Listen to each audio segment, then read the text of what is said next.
მსოფლიო ჩემპიონატის წინ ასაწყობი კონსტრუქტორების კომპანია LEGO გენიალური რეკლამა გადაიღო. ყველა სურს ნაწილი, სადაც რონალდო, მბაპე, ვინი და მესი ერთმანეთს LEGO-ს მსოფლიოს თასის თავზე საკუთარი ფიგურის მოთავსებაში ეჯიბრებიან. რეკლამა გენიალურია. ხმას არავინ იღებს, თუმცა ყველაფერი უსიტყვოდაც გასაგებია და შესაბამისად ვიდეომ ინტერნეტ სივრცე ააფეთქა და მილიონობით ადამიანმა ნახა. გაგიკვირდებათ და მსგავსი რეკლამები უფრო და უფრო გვაყვარებს ფეხბურთს, მაგრამ საიდან დაიწყო ეს ყველაფერი? მოდით 20-30 წლით უკან გადავინაცვლოთ და გავიხსენოთ რეკლამები, რომლებსაც ბავშვობაში ერთმანეთს Bluetooth-ით უგზავნდით. მოგესალმებით.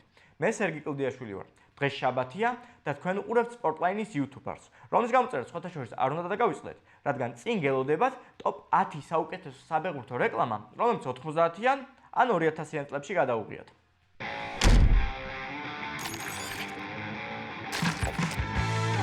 მეათე ადგილი და გავიხსენოთ Nike-ის დერბი. საოცარი ატმოსფერო. პორტუგალია ბრაზილიის წინააღმდეგ.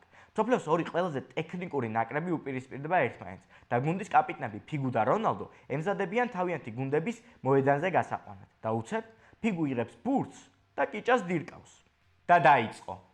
ოლეს შეძახილებით ფეხბურთელები გარბიან, მაგრამ არა მოედნისკენ, არამედ საპარკინგის სივრცისკენ, ტრიბუნებისკენ, მოკლედ ყველა მიმართულებით და გზად სრულ ქაოსს იწვევენ. და დაიწყო საფეხბურთო ზეიმი, რომელშიც მონაწილეობენ კანტონა, ტოტი, რონალდო, რონალდინიო, რობერტო კარლოსი, ახალგაზრდა კრისტიანო რონალდო, კუარეჟმა. მოკლედ, რეკლამაში ვხედავთ ულამაზეს დრიბლინგს, ფინტებს და უეცრად ამ ზეიმს საოცარი ვარდნით წყვეტს მსაჯი, რომელიც ფეხბურთელებს მიუთითებს, რომ თამაში უნდა დაიწყონ. აღიარეთ, ვის დაგამახსოვრდათ ფინტები ამ რეკლამიდან და ვინ ცდილობთ ეზოში ამ ყველაფრის გამეორებას.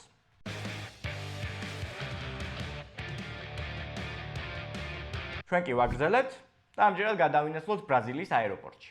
აქ მხიარული ბრაზილიელები თავიანთ რეისს ელოდებიან და ცოტა მოიწყინეს. ამ ყველაფერს მათი მთავარი ვარსკვლავი ფენომენო ხედავს და ბრაზილიელებისთვის გართობის მთავარ ატრიბუტს იღებს ბურთს. და დაიწყო ჟოგობანიტოს უმაღლესი შესრულება. რონალდო, კარლოსი, მოკლედ მხიარული ბრაზილიელები და კვლავ ქაოსი. თუმცა ამჯერად ეს ყველაფერი აეროპორტში ხდება. ტექნიკურ ბრაზილიელებს დაცვაც კი ვერ აჩერებს.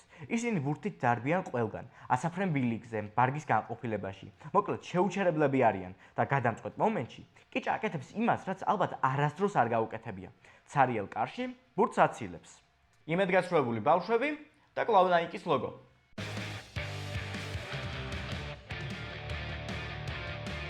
მერვე ადგილი და კვლავ Pepsi-ის რეკლამა. თუმცა ამჯერად ეს რეკლამები სპეციალურად მსოფლიო ჩემპიონატისთვის მომზადდა და ამ შემთხვევაში ორი მათგანი უნდა გამოვყო. პირველი 2006 წლის მუნდიალისთვის მომზადდა, რომელიც გერმანიაში ტარდებოდა და რეკლამის თემატიკაც შესაბამისია. ფეხბურთის ვარსკვლავებმა უნდა დაამარცხონ გერმანელი ლუდის მოყვარულები, რათა სასურველი Pepsi მიიღონ. ცოტა სუსტი მოტივაციაა ფეხბურთელებისთვის. მეგობრებო, ვის გახსოვთ რა იყო ყველაზე დასამახსოვრებელი ამ რეკლამაში?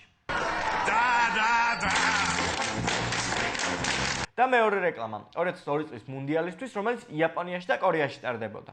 ამჯერად Pepsi-ის გუნდი ბექემის ლიდერობით, ახალგაზრდა რაულით და ბუფონით ცოტა მძიმე ზონაში გადადის და სუმოისტებს უპირისპირდებიან. ამ რეკლამაში ჩემი საყვარელი მომენტი არის სუმოისტების აღნიშვნა ფეხბურთელების სტილში.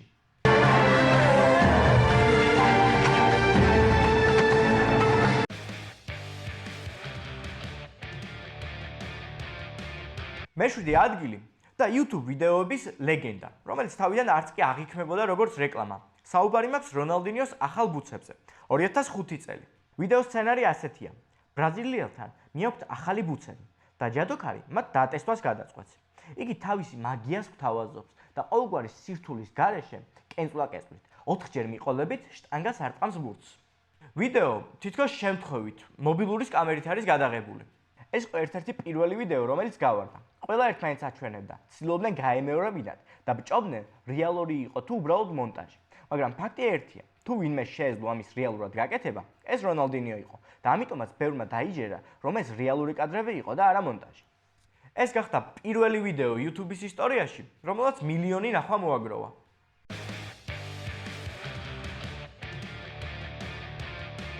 მეექვსე ადგილი და რეკლამა დასახელებით Manchester United-ის გულშემატკივარი. 2002 წელია. გალაქტიკოს ჯერ არ არსებობს, თუმცა მადრიდი მაინც ვარსკვლავებით არის გატენდი. თუმცა პატარა პრობლემა არის. კარლოსი, რომელიც სტადიონის შიდა სივრცეში მისეირნობს, უცებ ხედავს რაულს, რომელსაც ფეხს უხვევენ. შემდეგ კასილას, რომელსაც ორივე ხელი მოტეხილი აქვს და ბოლოს იეროს, რომელსაც ასევე ფეხს უხვევენ. ხო, მთელი რეალი დამტრეულია. ახალი არაფერი. პატარა მანჩესტერის ფანი, რომელიც ამ ყველაფრის ავტორია, ბედნიერად სვამს პეპსის. ისევ პეპსი?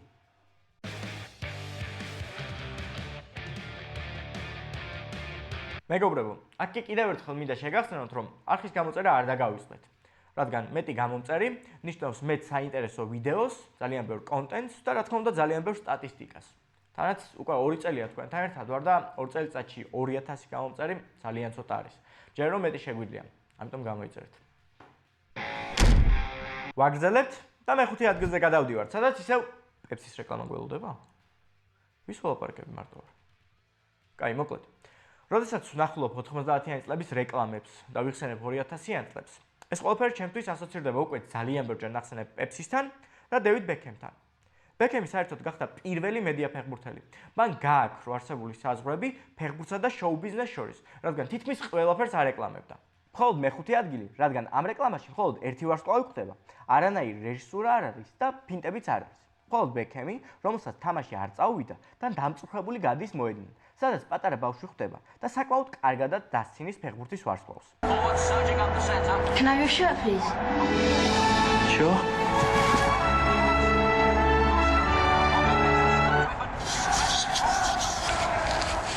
Thanks, mate.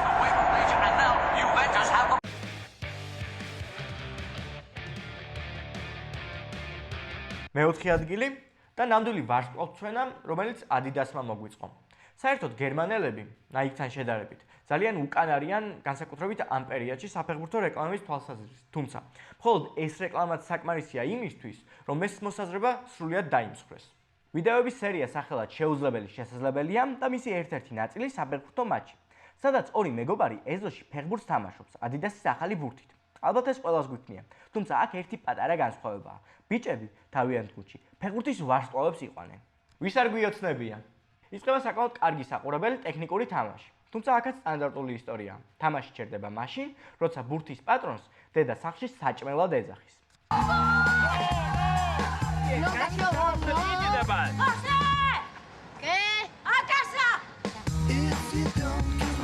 საკმაოდ სერიოზული მიზეზია.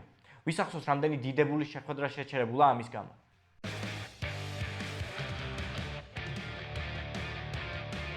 სამეულს ხსნის იმ დროის ორი ყველაზე დიდი გუნდის, Manchester United-ის და Real Madrid-ის დაპირისპირება, თუმცა საკმაოდ უცნაურ ლოკაციაზე, ველურ დასავლეთში. მოკლედ, სიუჟეტი ასეთია. კვლავ ბექემის მეთაურობით ეშმაკების ბანდა შედის ბარში, სადაც ყველაფერს სამეფო გუნდის წევრები განკარგავენ და უკვეთავენ პეპსის. და ისევ პეპსი. აი, ნამდვილად არ მიკვირს, რატომ ირჩევნია პეპსი. ისე მეგობრებო, დაწერეთ თქვენ რომელ გუნდს მიეკუთვნებით. ნახოთ აბა ლურჯ მხარეს რამდენი ვართ. მოკლედ, ბექემის სასურველი სასმელის მიღებაში ხელს უშლის ახალგაზრდა იკერი. სიტუაცია დაიძაბა. ეს დუელია.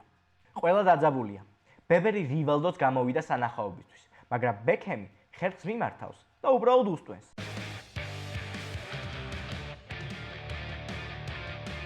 მეორე ადგილი და Nike-ის ლეგენდარული რეკლამა, რომელიც 2002 წელს გადაიღეს, საიდუმლო ტურნირი.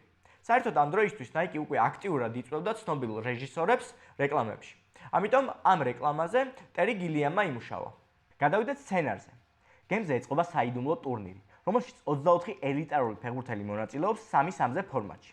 და მხოლოდ ერთი წესია: იგებს ის, ვინც პირველი გაიტანს.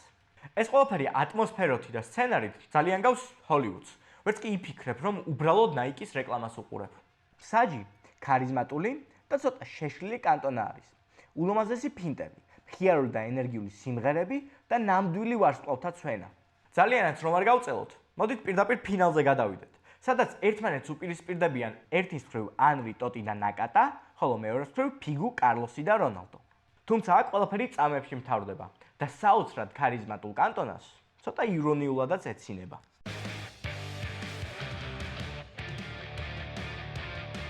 და პირველი ადგილი.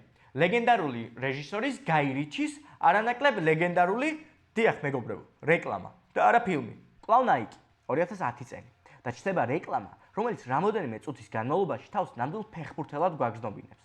მოკლედ რეკლამა სახელწოდებით გადადის შემდეგ ეტაპზე.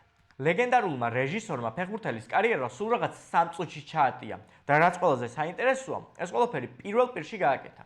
კარგი თამაში რაღაც გუნდის შემადგენლობაში. გამჩნევს ლეგენდარული ვენგერი, გადადიხარ არსენალში, პირველი შეხვედრა, მანჩესტერთან თამაში და რონალდოს დაცინვა, ბევრი შრომა, ვარჯიში, მოგებები, ვარსკვლავი ხარ.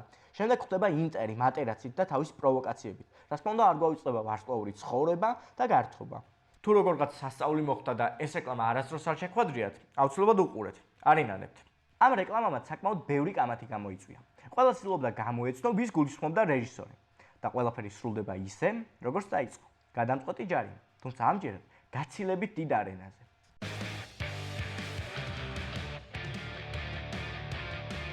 და მცირე ბონუსი დღეისათვის. სამი საფეხბურთო რეკლამა, სადაც ვარსკვლავები საერთოდ არ ხვდებიან, თუმცა საკმაოდ საინტერესო და სასაცილო სიუჟეტი არის. პირველი არის ამბროს რეკლამა, თამაში უპირველეს ყოვლისა. აქ ხედავთ გაკურებულ გოგოს და დამწუხრებულ ბიჭს, რომელიც მიდის რაღაც მნიშვნელოვანი საქმის გასაკეთებლად.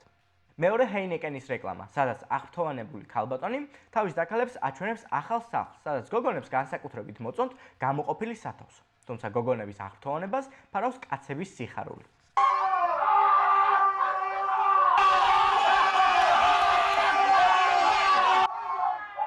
და მესამე, ისევ Nike-ის ვიდეო, სადაც შეშლილი გულშემატკივარი და ცოტა შიშველი მოედანზე ვარდება.